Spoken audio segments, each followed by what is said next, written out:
kajian hari ini bertema masih sama, mengenal Allah. Cuma kali ini part 2.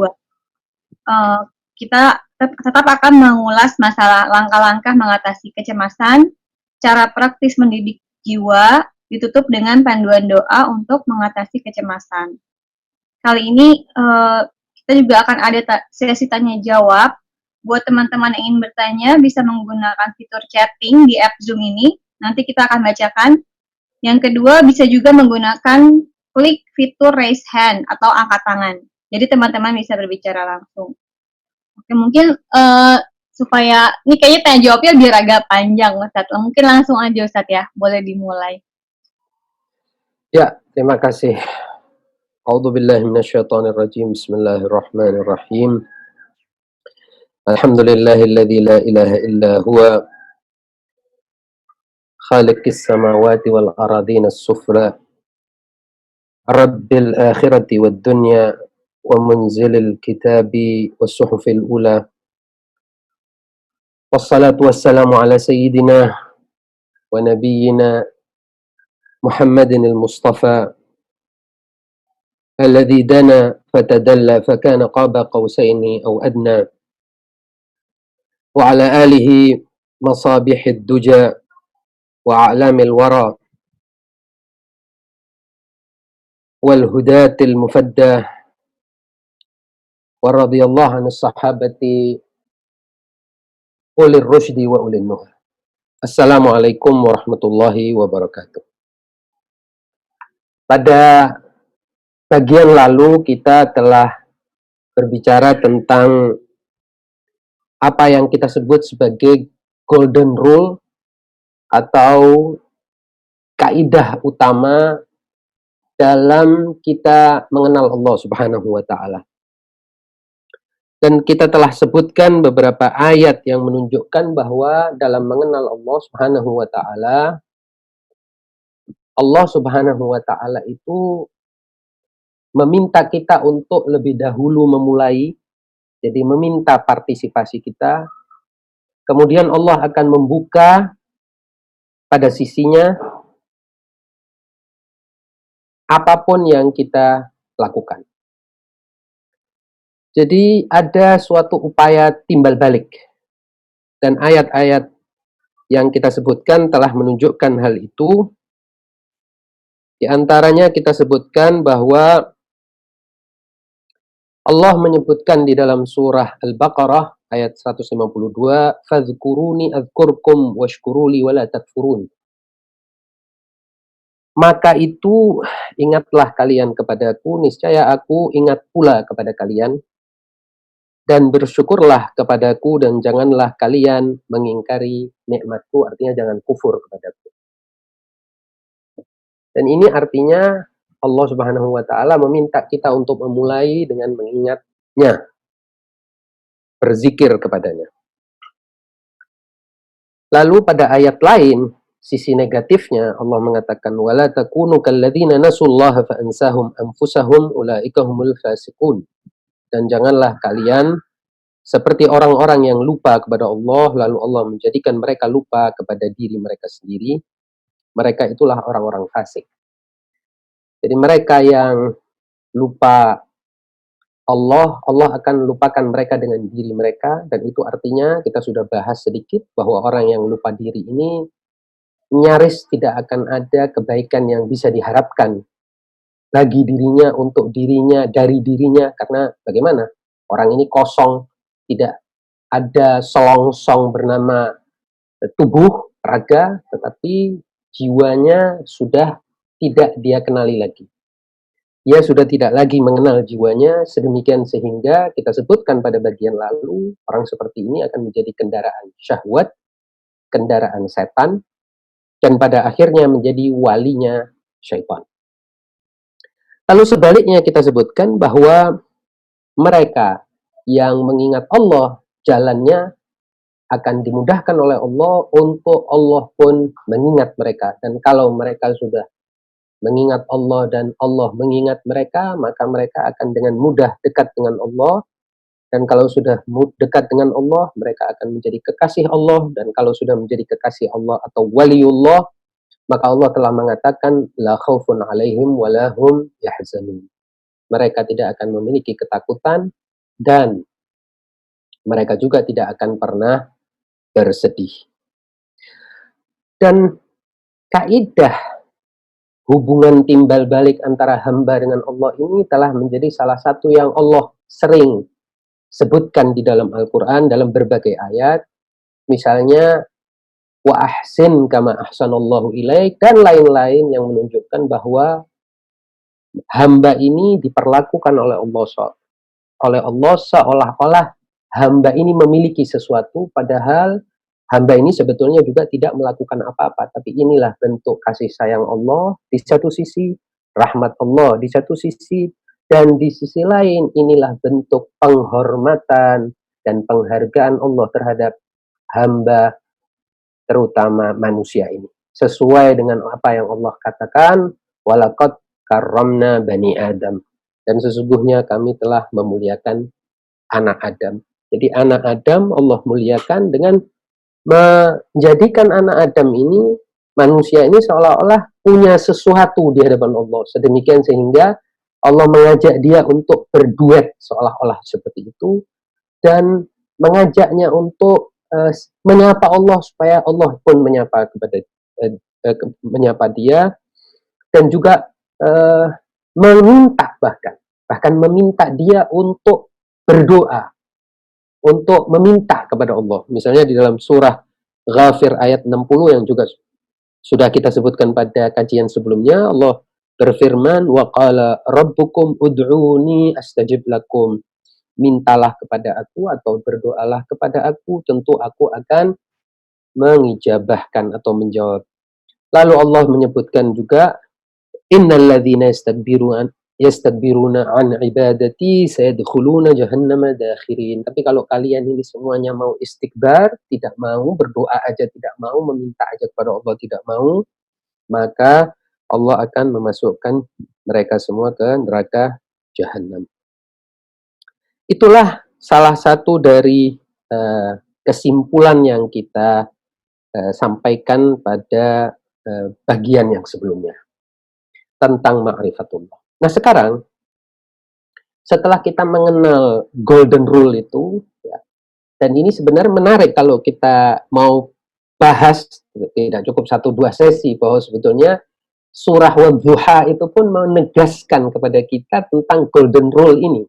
Ketika Allah mengatakan kepada Nabi, fawajadaka a'ilam fa'aghna fa'ammal yatima fala taqhar. Jadi di dalam surah itu Allah bilang, bukankah kau sebelumnya itu miskin, kemudian aku kayakan, bukankah sebelumnya engkau yatim dan kemudian aku tolong, dan seterusnya. Lalu Allah bilang, maka itu kalau ada orang yang meminta, janganlah engkau harti. Kalau ada anak yatim, hendaklah engkau mengasihinya, dan seterusnya. Jadi timbal balik, kan sebelumnya kamu seperti ini, aku yang menolongmu.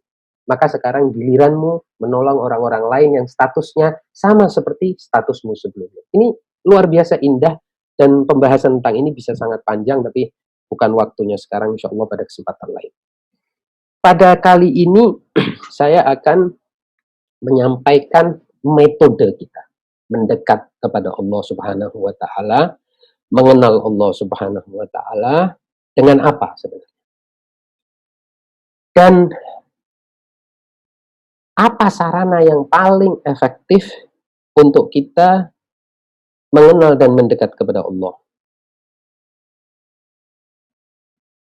Kalau kita baca Al-Quran, wahyu Allah ini, dan begitu juga sabda-sabda Rasul, dan juga perilaku Rasul dan Ahlul Bait pada umumnya, kita menemukan bahwa Al-Quran, Allah melalui Al-Quran dan Rasulullah dalam sabda-sabdanya dan juga sikap-sikapnya, dan demikian pula dengan tutur kata Ahlul Bait alaihissalam, mereka ini semuanya menekankan pada ilmu, pada yang disebut sebagai ilmu pengetahuan.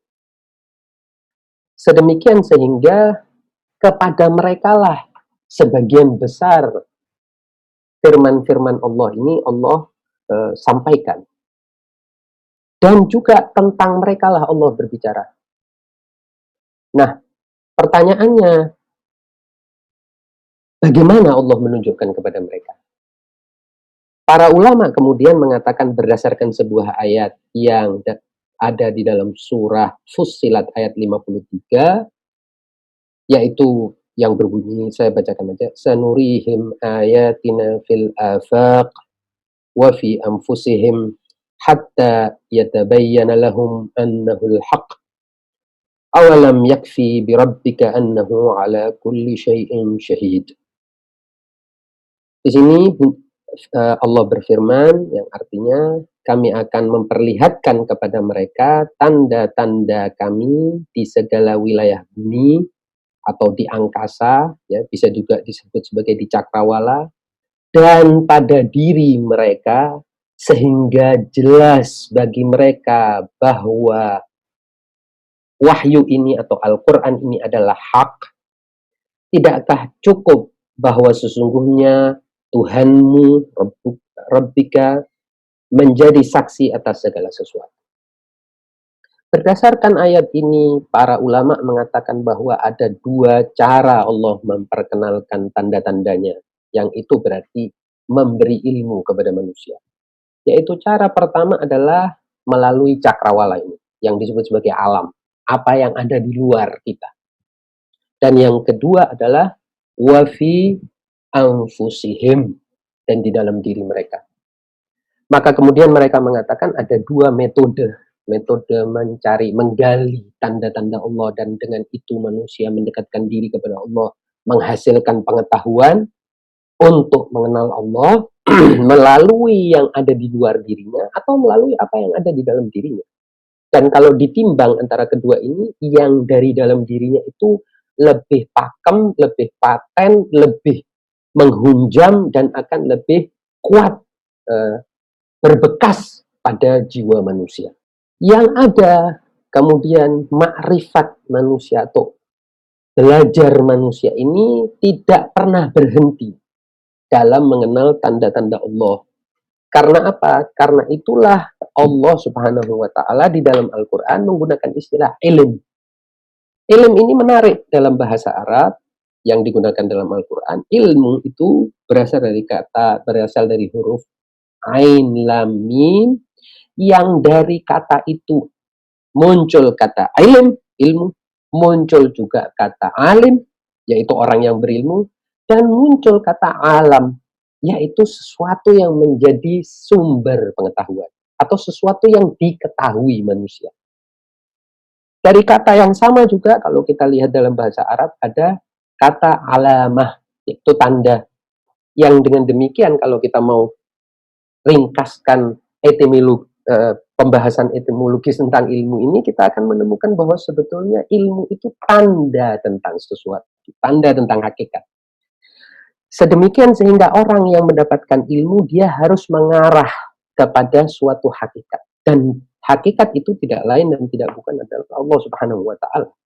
Karena perjalanan hidup manusia ini sebenarnya adalah mengenal Allah Subhanahu wa Ta'ala. Berdasarkan pada apa yang Allah sebutkan dalam banyak ayat Al-Quran yang menunjukkan bagaimana memiliki ilmu ini. Misalnya ayat yang sering kita dengar di dalam Al-Quran itu adalah surah Fatir ayat 28. Allah berfirman, wa minan nasi wad-dawabi wal an'ami mukhtalifun alwanuhu kadzalika innama yakhshallahu min ibadihil ulama'u innallaha azizun ghafur. Dalam ayat ini Allah menunjukkan tanda-tanda ciptaan-ciptaan Allah, beragam ciptaannya, dan ayat sebelumnya juga sudah merincikan ciptaan-ciptaan itu. Lalu Allah berfirman, demikian pula di antara manusia, binatang-binatang melata, dan binatang-binatang ternak, ada yang bermacam-macam warnanya dan jenisnya. Ini Allah menggambarkan. Jadi di antara manusia ini ada macam-macam jenisnya, warnanya, kulitnya, dan sebagainya. Begitu juga dengan binatang-binatang yang melata dan binatang ternak. Lalu Allah mengatakan,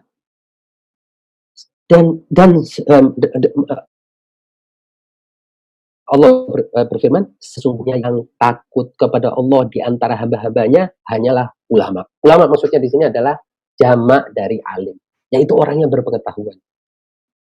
Siapa mereka itu? Ya yang punya pengetahuan dan belajar dan mempelajari dan terus-menerus berusaha mengetahui apa yang ada di luar ini sebagai tanda Allah Subhanahu wa taala. Jadi, saya ulangi, sebagai tanda Allah Subhanahu wa taala. Bahkan alam itu adalah tanda.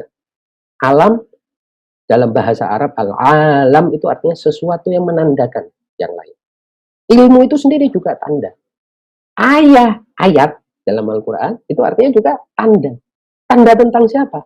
Tanda tentang zat yang maha itu, yang mutlak itu, yang paling agung itu, yang paling suci itu, yang paling sempurna itu. Seluruhnya ini adalah proses manusia ataupun selain manusia belajar. Belajar untuk mengenal lebih jauh zat yang maha sempurna itu, dan perjalanan pengenalan itu tidak akan pernah berhenti dan tidak mungkin berhenti karena Allah Subhanahu wa taala tidak terbatas. Manusia dan seluruh makhluk lain terbatas. Sedemikian sehingga pengenalan itu tidak pernah akan sampai sempurna hatta pada yang paling sempurna dari makhluk. Nah, dengan mengenal Allah Subhanahu wa taala, maka manusia akan mendapatkan berbagai kesempurnaan lain. Misalnya yaitu penghambaan kepada Allah. Kemudian ada juga dari pengenalan itu timbul cinta kepada Allah. Dari pengenalan itu timbul kedekatan kepada Allah. Dan timbul seluruh kebaikan dan keutamaan jiwa lainnya. Seperti timbul syukur kepada Allah. Timbul tawakal kepada Allah. Timbul sabar kepada Allah. Timbul seluruh kebaikan jiwa lainnya dengan mengenal Allah Subhanahu wa taala. Oleh sebab itu, pengetahuan itu memiliki suatu metode yang jelas. Ilmu yang dimaksud dalam Al-Quran itu adalah ilmu yang mengarahkan manusia kepada kesempurnaan jiwa, ruh, dan juga fisiknya. Ilmu yang di dalam istilah hadis Nabi sebagai ilmu nafi', ilmu yang bermanfaat. Mengantarkan dia kepada tujuan penyempurnaan jiwanya. Dan itulah mengapa Allah di dalam Al-Quran, misalnya surah Al-Mujadalah, Allah mengatakan, Ya ayyuhalladzina amanu idza qila lakum tafassahu fil majalisi fafsahu yafsahillahu lakum wa idza qila anshuzu fanshuzu yarfa'illahu alladhina amanu minkum walladzina utul ilma darajat wallahu bima ta'maluna khabir.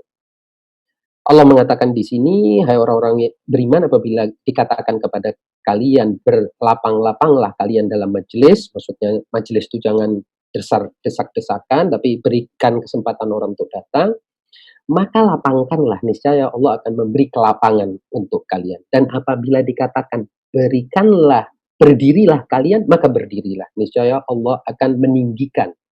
Nah, ini poinnya. Niscaya Allah akan meninggikan orang-orang yang beriman di antara kalian, dan orang-orang yang diberi pengetahuan, diberi ilmu, ditinggikan beberapa derajat. Jadi iman itu, orang beriman dapat derajat tertentu, orang yang berilmu mendapatkan derajat lebih tinggi lagi. Jadi derajatnya lebih tinggi, kenapa?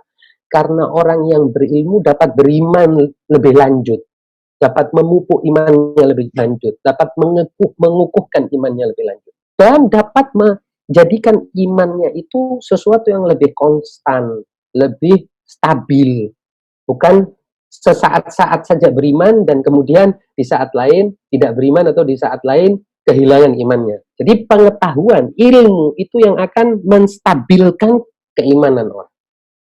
Karena apa? Karena tidak mungkin berbenturan antara iman orang dengan pengetahuan ini.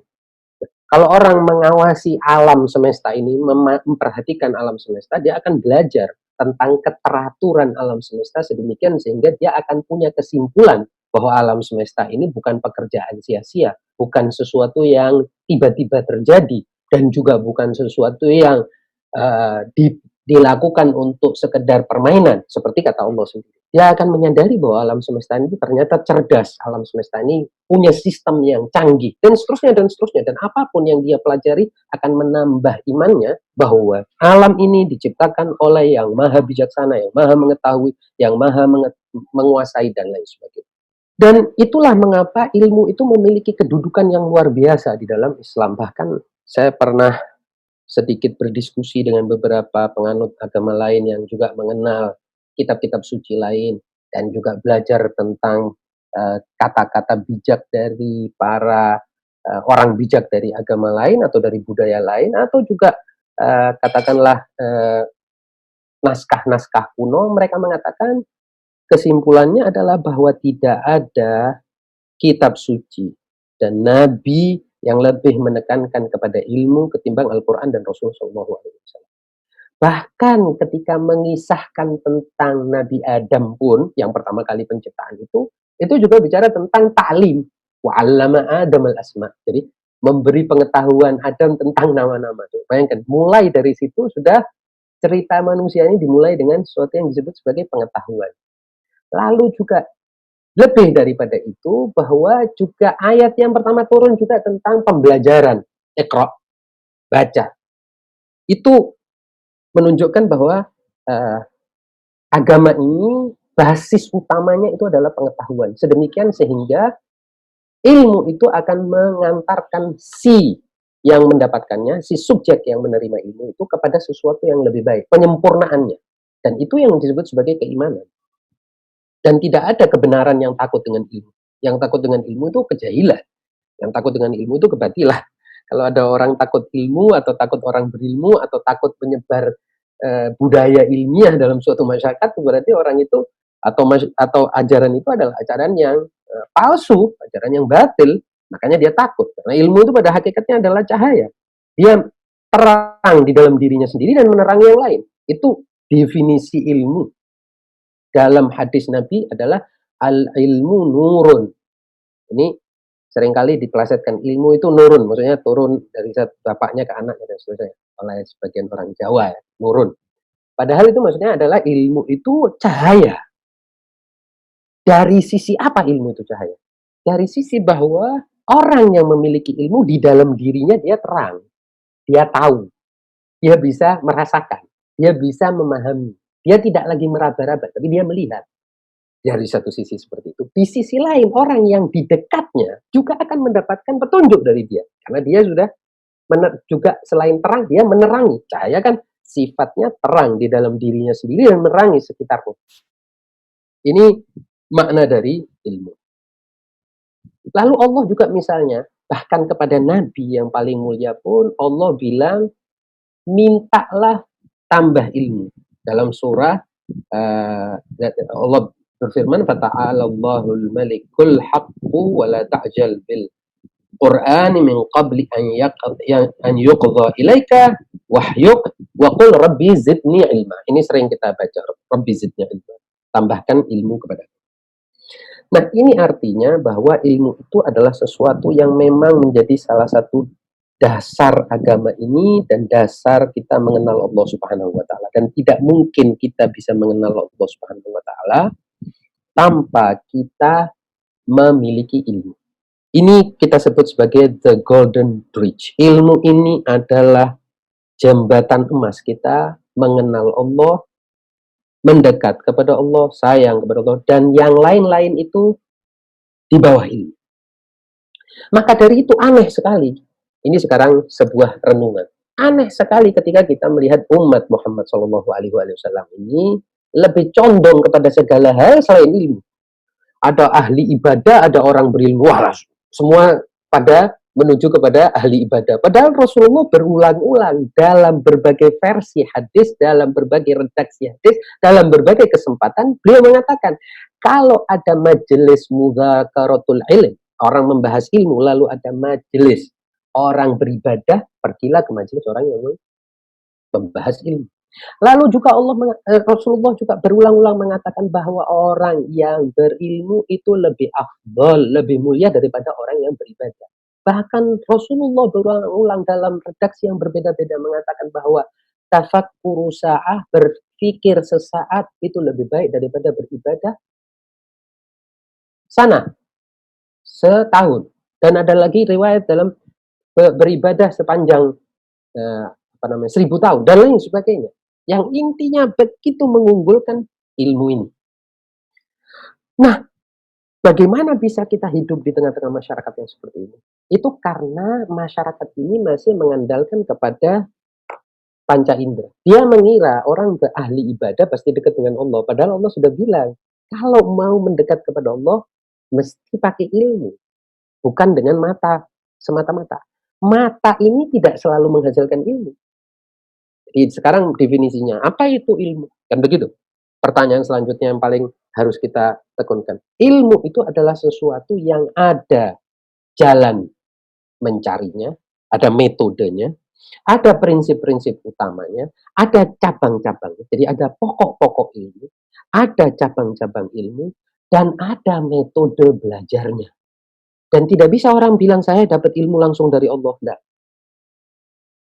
Karena Imam Ali saja yang mulia begitu belajarnya dari Rasul Shallallahu Alaihi Wasallam. Kalau sudah yang semulia Imam Ali aja belajarnya dari Rasul, mestinya orang itu belajar punya gurunya, ada sanatnya. Itu ilmu. Ilmu itu juga sesuatu yang bisa ditransfer, bisa disampaikan kepada yang lain. Beda dengan perasaan. Nah, oleh sebab itu, kita tidak bisa mentransfer iman ke orang. Nggak bisa. Karena iman itu sesuatu yang subjektif. Iman itu hasil pengolahan ilmu. Nggak bisa kita transfer. Saya misalnya beriman, saya kepingin orang lain beriman. Nggak bisa. Bahkan, Allah Subhanahu wa Ta'ala lebih jauh mengatakan di dalam Al-Quran kepada Rasul, innaka lan tahdi man ahbabta. Engkau tidak bisa memberi petunjuk kepada orang yang engkau cintai. Mengapa? Karena petunjuk itu sesuatu yang lain lagi. Tapi kalau mengajarkan ilmu bisa. Ilmu harus sesuatu yang bisa diajarkan, bisa ditransfer, bisa dituliskan, bisa diwariskan, bisa dikembangkan oleh yang lain. Misalnya sebagian orang punya ilmu baru sampai di sini. Misalnya contoh sederhana saja. Sekarang ilmu tafsir jauh lebih berkembang daripada 300-400 tahun yang lalu. Ilmu bahasa juga jauh lebih berkembang. Ilmu sejarah juga lebih berkembang. Ilmu-ilmu macam-macam lebih berkembang yang sekarang daripada dulu. Nah, tetapi ini yang lebih penting, yang kita perlu sadari. Jadi, maaf, saya lanjutkan dulu. Nah, ada hadis yang menarik misalnya dari Rasul Shallallahu Alaihi Wasallam yang mungkin kita sudah pernah dengar ya. Hadis itu berbunyi, fadlul alimi ala syahidi darajah.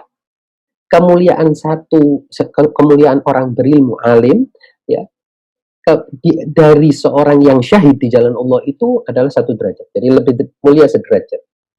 Dan fadlu syahidi alal abidi darajah, dan kemuliaan orang yang syahid di jalan Allah dibandingkan dengan orang yang ibadah, ahli ibadah, itu 1 derajat.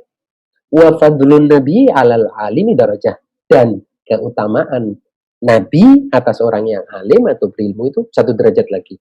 Jadi berapa itu derajat? Sudah ada derajat orang berilmu lebih tinggi daripada syahid, syahid lebih tinggi daripada ahli ibadah, nabi lebih tinggi daripada orang berilmu. Ini artinya ingin menunjukkan kepada kita tingginya orang yang berilmu itu di hadapan Rasul Shallallahu Alaihi Wasallam. Satu kali waktu misalnya Imam Amirul Mukminin Ali bin Abi Thalib itu pernah berjalan bersama Kumail. Ini cerita terkenal sekali. Kemudian mendengar orang yang membaca Al-Quran dengan suara yang indah. Kemudian Kumail terhenti dari perjalanannya dan mengagumi suara yang indah itu. Kemudian Imam Ali mengatakan bahwa kau akan saya beritahu tentang siapa orang yang membaca Al-Quran yang indah itu suatu saat. Kumail bertanya-tanya apa yang dimaksud oleh Imam Ali, hingga peperangan Nahrawan di mana Imam Ali berperang melawan kaum Khawarij. Kemudian pada pertengahan pertempuran, Imam Ali menggamit lengan Kumail dan mengajak dia untuk melihat satu orang. Kemudian Imam Ali bilang, kau ingat orang itu? Itulah yang membaca Al-Quran dengan suara yang indah. Tetapi suara yang indah dan bacaannya tidak menghasilkan ilmu di dalam dadanya. Sekarang dia menjadi musuh kita. Intinya bahwa ilmu ini diperlukan karena ilmu itulah yang mengisi. Ilmu itu nutrisi hati manusia.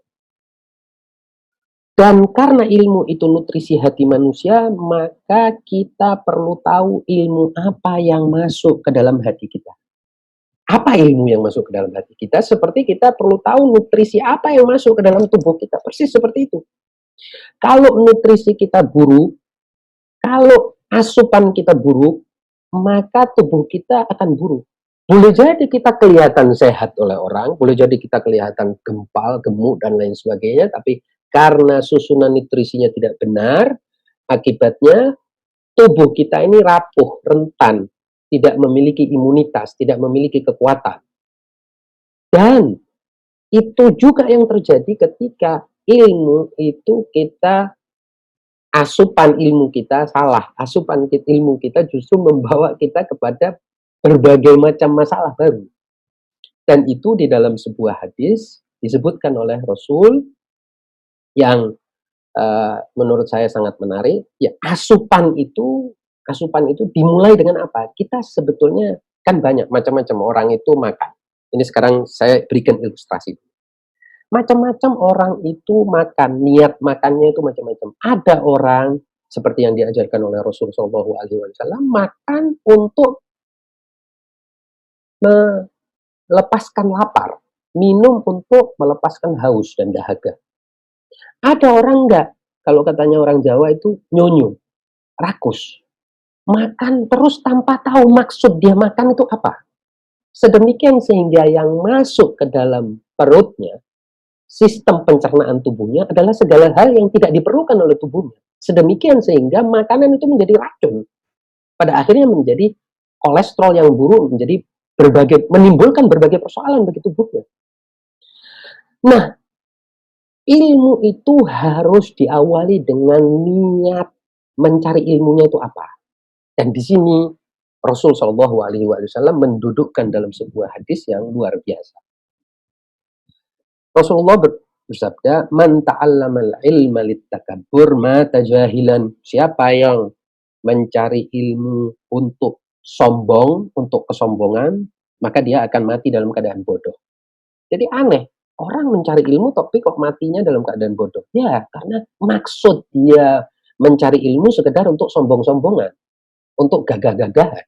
Ya, matinya nanti mati sebagai orang bodoh, bukan sebagai orang yang bisa mendapatkan ilmunya, memanfaatkan ilmunya, tidak bisa.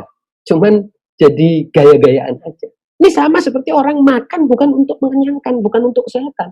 Makan untuk, mungkin karena dia stres, makan untuk sekedar dia memang rakus, tidak bisa menahan nafsu makan, macam-macam. Ya akhirnya makanannya tidak bisa berguna buat tubuhnya. Justru bisa-bisa membebani sistem pencernaan tubuhnya dan sistem kesehatan tubuhnya secara keseluruhan. Rasulullah mengatakan tadi, "Man ta'allama al-ilma littakabbur mata jahil." Orang yang belajar ilmu untuk kesombongan, maka dia akan mati dalam keadaan jahil. Wa man ta'allamahu lil qawli dunal amal mata munafiqan. Adapun orang yang mencari ilmu atau belajar ilmu untuk sekedar ngomong tanpa amal, maka dia akan mati dalam keadaan munafik. Wa man ta'allamahu lil munadharati mata fasiqan. Dan orang yang mencari ilmu sekedar untuk berdebat, ya, kuat-kuatan argumen, dia akan mati sebagai orang fasik. Wa man ta'allamahu li jam'il amwali mata zindiqan. Dan orang yang mencari ilmu sekedar untuk menumpuk harta, maka dia akan mati dalam keadaan zindiq. Zindiq itu adalah orang yang tidak punya keyakinan agama yang benar. Lalu Rasul menyebutkan, wa man ta'allamahu lil amal mata 'arifan. Tapi orang yang mencari ilmu untuk amal, untuk melakukan sesuatu. Karena apa? Karena pada akhirnya untuk melakukan apapun perlu ilmu. Mau ini kita membahas sekarang tentang mengenal Allah, bagaimana enggak ada ilmunya mengenal Allah, enggak mungkin.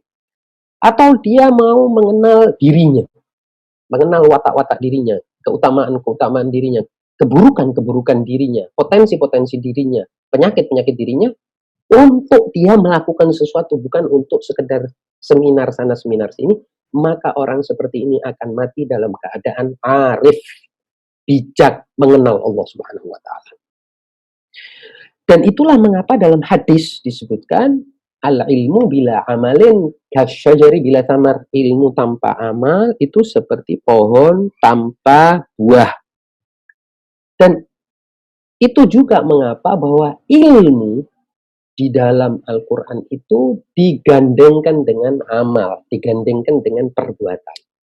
Dan tentunya memang dasarnya ilmu yang benar itu yang menggerakkan. Jadi kalau ilmu itu kita miliki dengan benar, dia akan menggerakkan kita. Dalam pembahasan teologi disebutkan, alasan mengapa seorang nabi itu menjadi maksum, kenapa nabi itu terjaga dari dosa? Karena dia memiliki ilmu tentang hakikat dosa itu. Itu sama seperti orang terjaga dari memegang listrik, karena dia tahu kalau dia memegang listrik, dia akan kesetrum, dan bahaya listrik itu bagi tubuhnya sangat besar. Atau dia tahu ini racun, dia tidak akan meminum racun. Pengetahuan dia mencegah dia untuk melakukan sesuatu. Ilmulah yang menjadi ismah bagi dia. Ilmu itulah yang membuat dia terjaga dari dosa, terjaga dari jatuh kepada dosa. Nah sekarang bagaimana dengan orang berilmu, dalam tanda petik, tapi kita lihat amalnya ini buruk semua. Lah, di sini berarti kita tahu bahwa ilmunya tidak hakiki, ilmunya palsu, ilmunya ilmu yang tidak bermanfaat. Jadi sebetulnya bukan berilmu kalau sudah begitu. Berarti sebetulnya dia itu palsu, jahil. Jahil itu ada dua soalnya. Nah, di sini kita masuk kepada pembahasan lawannya ilmu yang disebutkan di dalam Al-Quran dan hadis-hadis.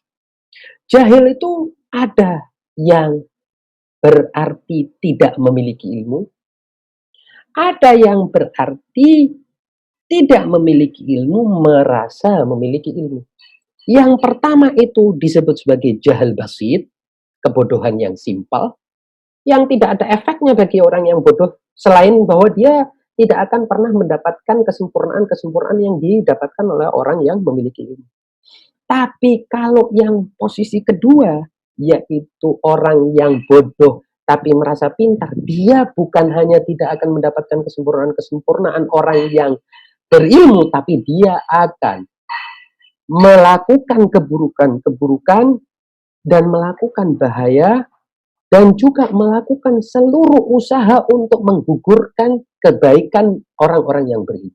Inilah yang menjadi sebab mereka itu di zaman dulu oleh Al-Quran disebut sebagai al-jahiliyah. Orang yang kerjaannya adalah melakukan keburukan karena merasa berbuat baik. Keliru. Jadi dia bukannya mau belajar, dia tidak mau belajar. Dia merasa sudah dia harus posisi mengajar. Dia posisinya ini sudah harus menyatakan, memberitahu orang, bukan posisi menerima pemberitahuan dari orang. Nah, orang seperti ini itu disebut jahil murakkab. Jahil yang tidak tahu kalau dirinya jahil. Dan obatnya orang seperti ini ya tidak ada. Kalau dalam Al-Quran disebutkan inilah orang yang di dalam Al-Quran Allah bilang fa'arid anhum, maka berpaling dari mereka. Nggak usah dipikiri, sudah itu urusannya Allah Subhanahu Wa Taala, karena nggak ada obatnya kalau orang sudah bodoh tapi merasa tidak mengetahui. Dan kalau kita lihat sejarah Rasul Shallallahu Alaihi Wasallam, yang dihadapi oleh Rasul adalah umat yang seperti ini, zaman jahiliyah ini, jahiliyah. Makanya istilahnya di dalam Al-Quran bukan al-jahl, bukan zamanul jahl, tapi zamanul al-jahiliyah, zamanu al-jahiliyah. Al-jahiliyah itu bukan al-jahl. Al-jahiliyah itu sistem kebodohan yang mampu membuat orang-orang yang di dalamnya seolah-olah punya ilmu, seolah-olah punya argumen, padahal terbalik-balik semua. Pengetahuannya itu tidak ada sebetulnya, tapi dia bisa merekayasa seolah-olah dia punya pengetahuan. Nah, ini kalau di zaman Yunani dulu disebutnya sebagai kaum sofis, lebih berbahaya daripada orang yang tidak tahu. Kalau orang tidak tahu itu tidak bisa membantah.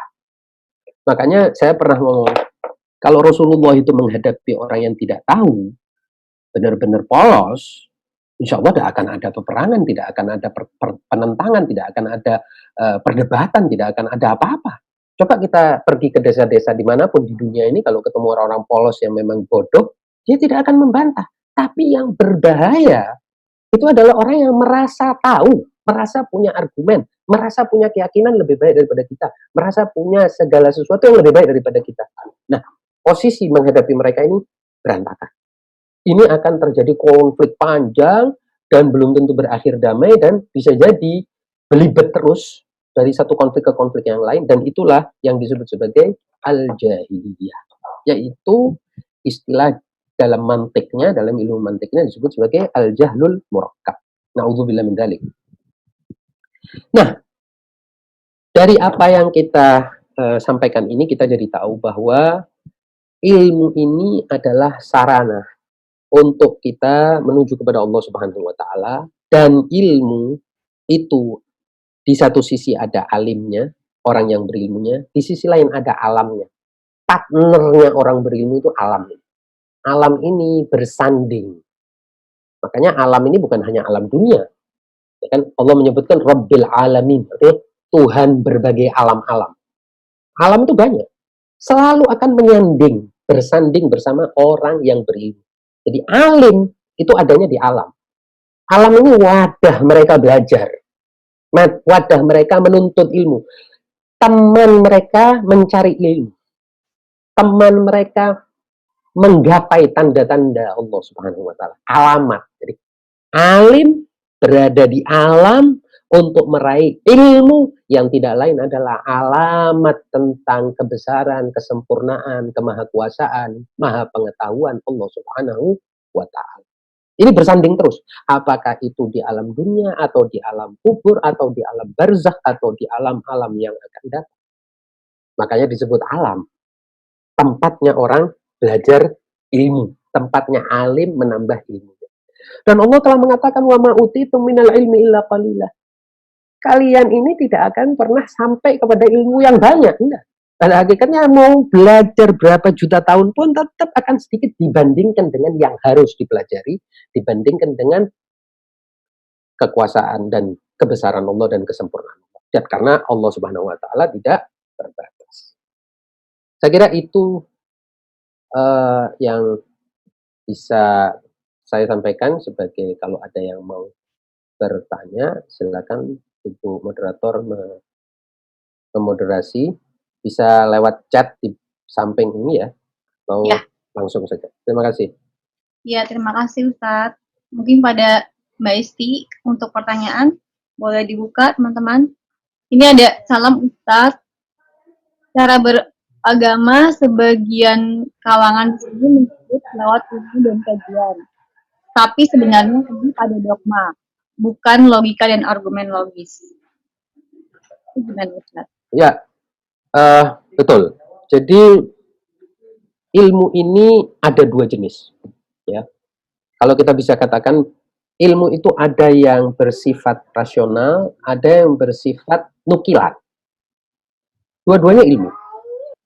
Tapi ilmu yang bersifat rasional itu adalah ilmu yang bisa dimiliki manusia sebagai pribadi yang sudah ada potensinya.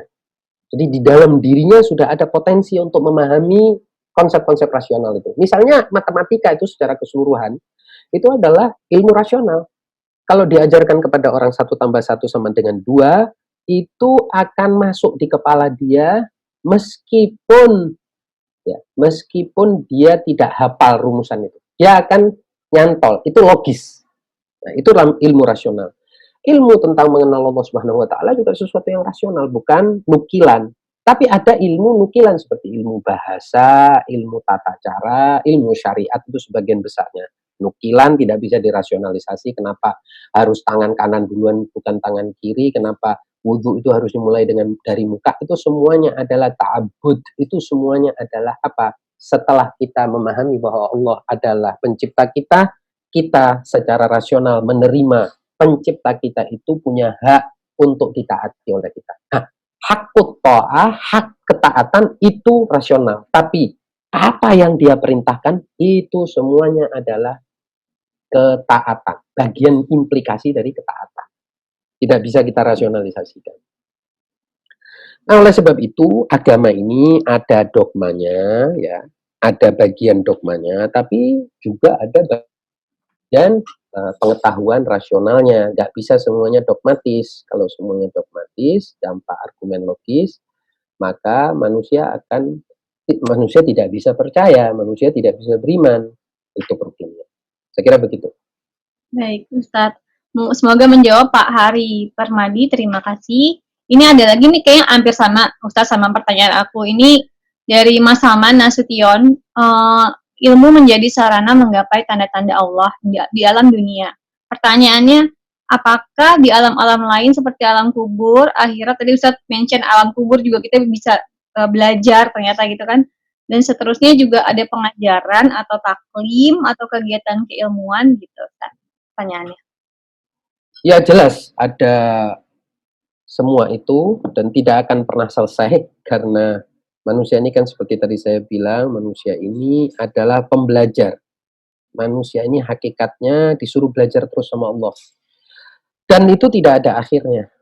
Jadi pernah Syekh Hasan Zadeh Amuli, seorang arif dan ahli hikmah yang memiliki ratusan buku.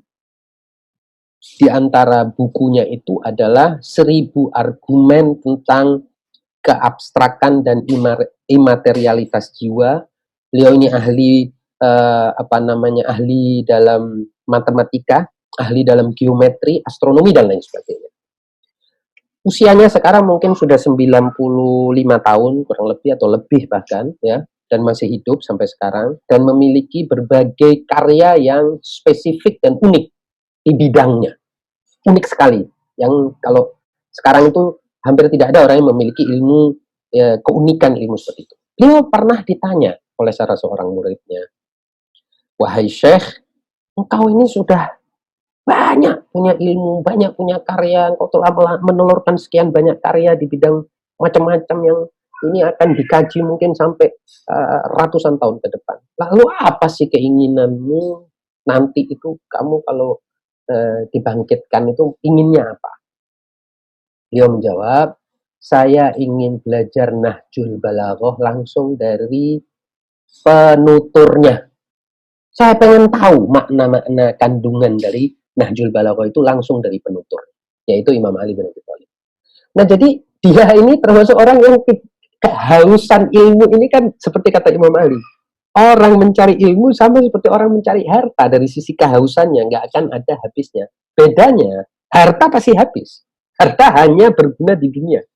Harta itu hanya berguna di dunia. Selesai di dunia, nggak ada mau diapain, nggak ada gunanya harta ini. Harta kenapa? Tidak ada gunanya karena harta itu konstruksi sosial budaya. Semua harta itu konstruksi sosial budaya. Hanya berguna kalau ada masyarakat.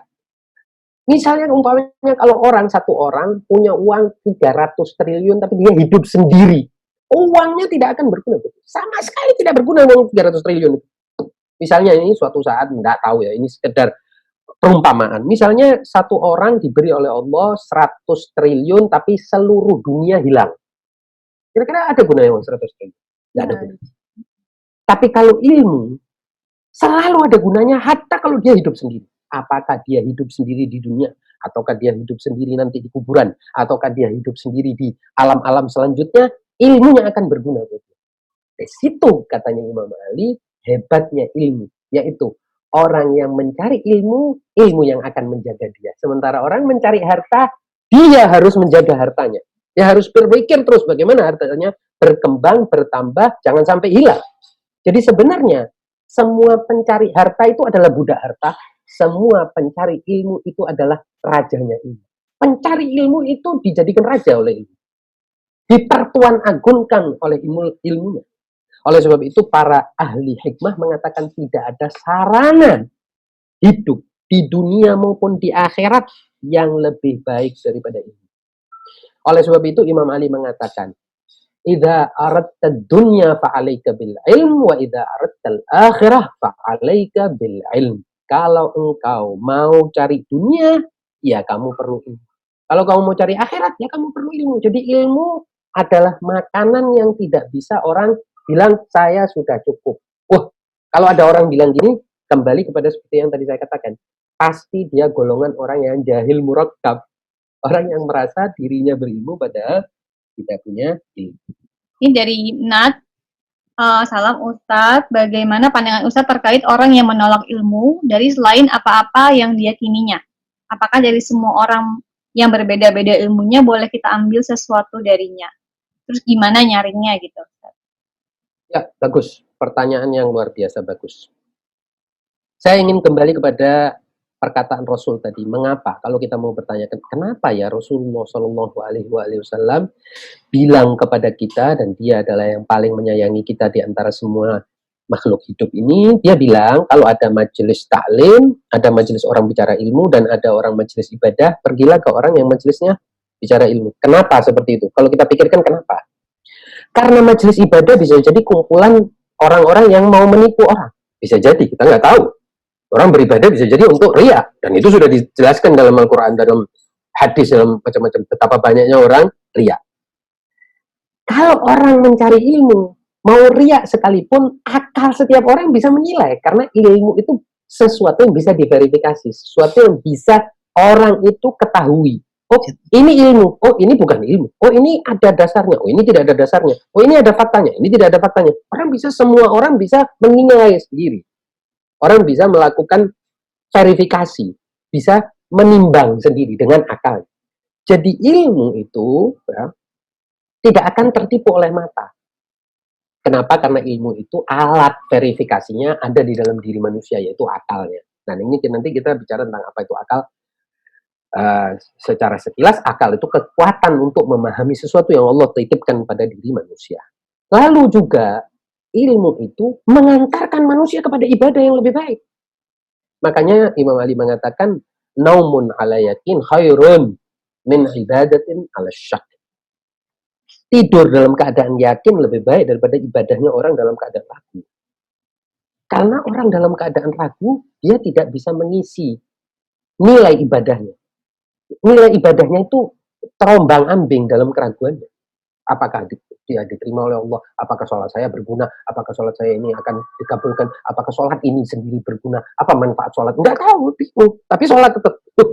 Lebih baik tunggu dulu, pahami semuanya. Sedemikian sehingga ketika Anda sholat, Anda benar-benar mencintai sholat Anda dan paham betul makna dari sholat Anda apa.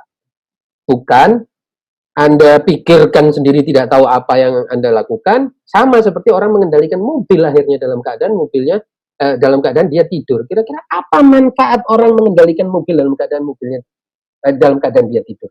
Tidak ada manfaatnya, justru berbahaya.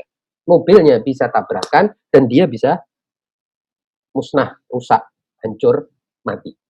Karena dia harus tahu mobilnya ini seperti apa. Nah, itu berarti apa? Pengetahuan harus dia miliki. Nah, bagaimana menyaring? Nah, sederhana. Tadi saya sudah bilang ya, ilmu itu kan ada pokok-pokok. Ilmu itu kan ada metodenya. Jadi ilmu itu tidak bisa setiap orang bilang saya punya ilmu. Tidak bisa. Ilmu itu harus sesuatu yang ada sanatnya, ada gurunya, kemudian ada metodenya. Jadi bukan sekedar guru, tapi metodenya apa ini? Pakai metode rasional, metode eksperimental, metode hadis, metode apapun. Nah, kemudian yang kedua adalah ada pokok-pokok, ya, punya pokok-pokoknya. Jadi bukan sesuatu yang begitu saja klaim, tapi ada pokok-pokok ilmunya seperti ini. Ada cabang-cabangnya nanti. Nah, kemudian ilmu itu bisa ditambah, bisa dikurangi. Bukan seperti mimpi. Nah, kalau mimpi nggak bisa dijadikan sumber ilmu. Lalu ada sumbernya. Nah, ilmu itu sumbernya apa? Akal manusia, panca indera manusia, wahyu Allah itu sumber juga. Hati juga bisa menjadi salah satu sumber ilmu. Ya. Yang disebut sebagai mukasyafah, kasyaf. Orang bisa mengalami kasyaf dan kasyaf kemudian menjadi ilmu bagi dia. Nah, itu menurut saya. Apakah kita boleh mengambil ilmu dari orang yang berbeda-beda? Tentu boleh. Nah, ilmu macam-macam dan bisa diambil dari mana saja. Yang jelas tadi seperti yang saya sudah sampaikan, ilmu yang paling berguna, yang paling mulia adalah ilmu yang tujuannya adalah Allah Subhanahu Wa Taala dan untuk Allah, tetapi tidak menutup atau tidak melarang, ya, hadis-hadis itu tidak melarang orang untuk cari ilmu tentang ilmu batu, ilmu korek, ilmu angin, ilmu air, nggak masalah. Tetapi apakah ilmu itu menjadi mulia? Ya tidak. Ilmu yang mulia adalah ilmu yang tentang Allah, tentang jiwa manusia, tentang hakikat manusia, tentang kebaikan-kebaikan itu apa. Ini ilmu-ilmu yang mulia. Karena orang harus tahu. Bahkan sekarang pun, saya kira dunia ini sekarang ya, di dunia, di seluruh dunia, orang sudah sampai pada kesimpulan bahwa ilmu-ilmu fisika, biologi dan lain sebagainya itu berguna apabila orang tahu tentang ilmu-ilmu sosial, ilmu-ilmu kemasyarakatan. Karena jangan sampai sains itu tidak berguna bagi masyarakat karena salah penerapan, salah konteks, salah lingkungan, akhirnya justru menghancurkan masyarakat.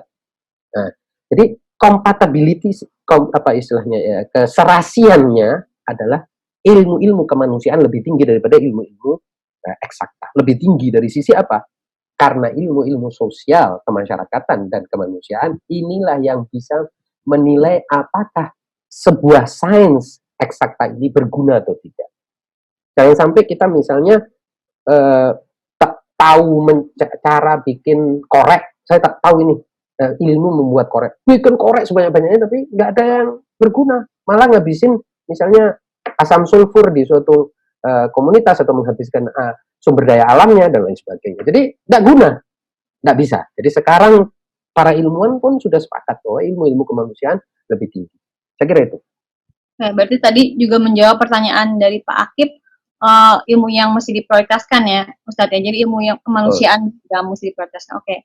Ini ada lagi dari Fitria, ilmu yang udah sama pertanyaannya sama Pak Akib. Terus ada lagi, bagaimana nilainya ilmu yang tidak berkaitan langsung dengan akhirat atau agama? Dan bagaimana bila ilmu tersebut secara prinsip dan moral berbeda dengan agama dan nilai-nilai ukhrawi? Itu dari Pak Muhammad Sigit Ismail. Tadi saya sudah sebutkan bahwa ilmu yang paling tinggi, dan ini menjawab juga mungkin yang lain-lain, ilmu yang paling bernilai, paling bermanfaat, dan paling penting, dan prioritas utama bagi manusia adalah ilmu tentang Allah Subhanahu wa Ta'ala. Karena dengan ilmu tentang Allah Subhanahu wa Ta'ala ini, apakah ilmu itu datang dari diri kita, seperti yang tadi sudah saya sebutkan ayatnya, ya, berdasarkan pada perenungan kita tentang diri kita, tentang jiwa kita, tentang hakikat kita, tafakkur kita ke dalam diri kita, ataupun tafakkur kita dengan melihat alam semesta dan melihat betapa indahnya alam semesta ini dan betapa tidak mungkin alam semesta yang indah dan tertib dan teratur dan cerdas dan kaya seperti ini tidak ada penciptanya, yang kemudian berikan ilmu kepada kita. Jadi memberitahu kita. Jadi memberitahu itu kan mengisi ilmu kepada kita bahwa ada pencipta. Ini adalah prioritas ilmu yang paling utama.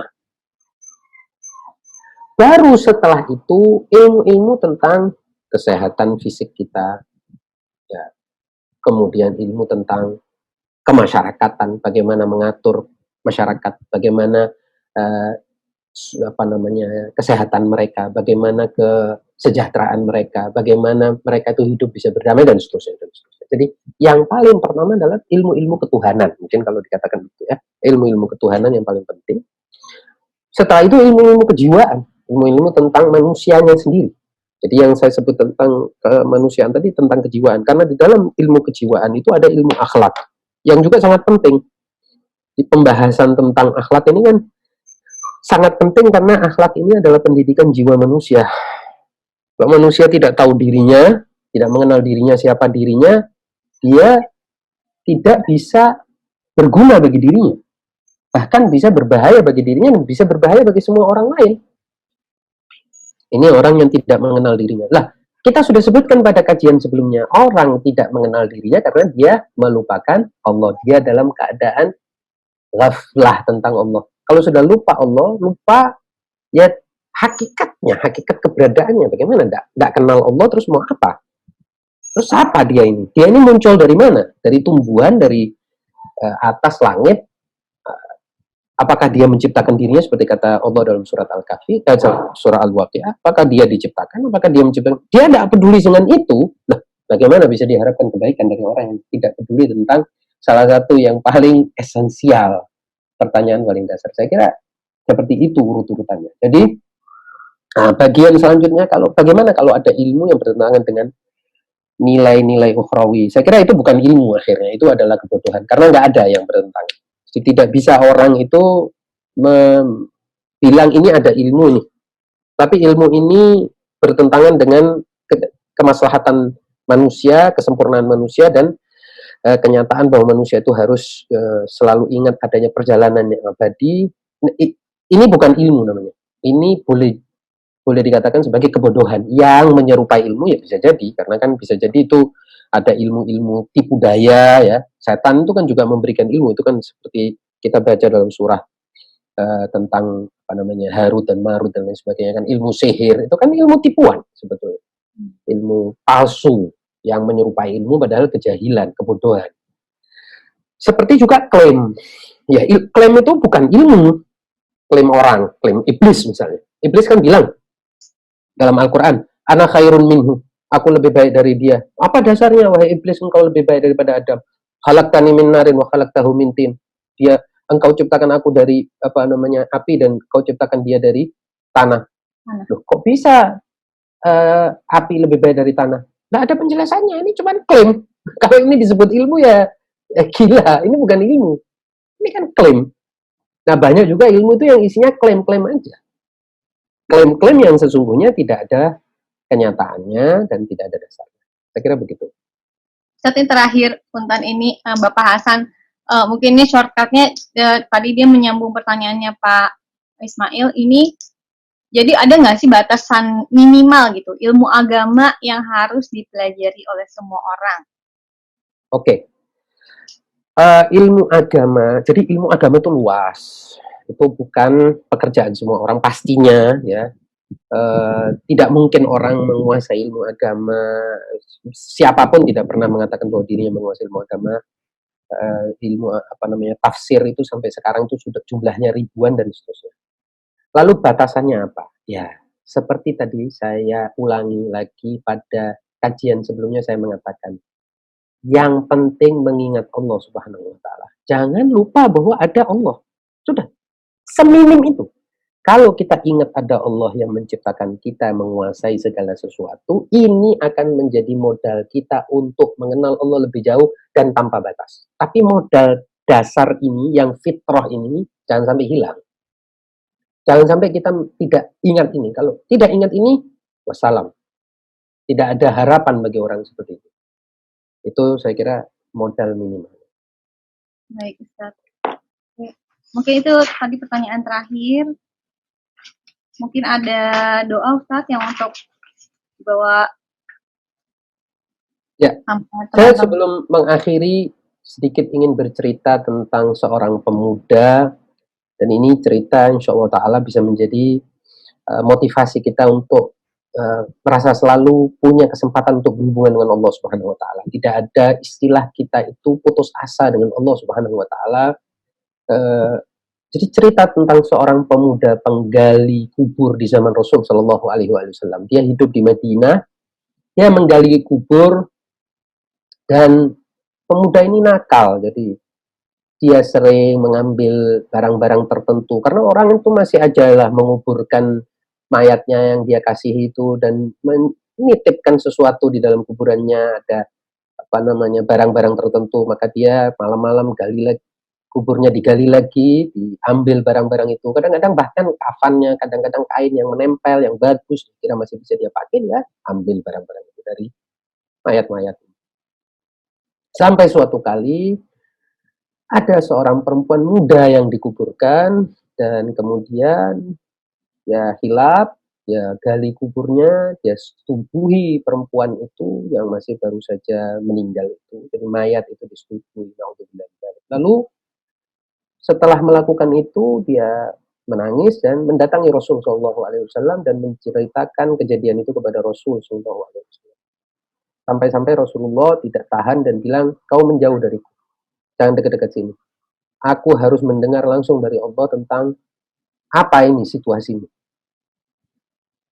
Lalu pemuda ini lari ke gunung dan menyendiri di sana dan menangis dan meminta ampun kepada Allah, dan dia bersumpah, ya Allah, aku tidak akan mau keluar dari gua ini sampai engkau memaafkanku dan engkau menyatakan permaafan itu kepada Rasulullah. Jadi ampunanmu itu kau harus sampaikan kepada Rasulullah. Kemudian setelah 40 hari turunlah, ya tentunya pemuda ini, kita tahu pemuda ini terus kemudian tubuhnya jadi kurus dan kering dan berubah semua, wajahnya berubah, kulitnya berubah, terus kemudian tidak makan dan hanya mungkin makan yang ada di dalam gua itu dan seterusnya. Berubahlah sekujur tubuhnya sampai kemudian turunlah ayat Al-Quran, walladzina idza fa'alu fahishatan, ayat surat ketiga, ya, Al-Imran, walladzina idza fa'alu fahishatan aw zalamu anfusahum dzakarullaha fastaghfaru lidzunubihim wa man yaghfiru dzunuba illallah wa lam yusirru ala ma fa'alu wa hum ya'lamun.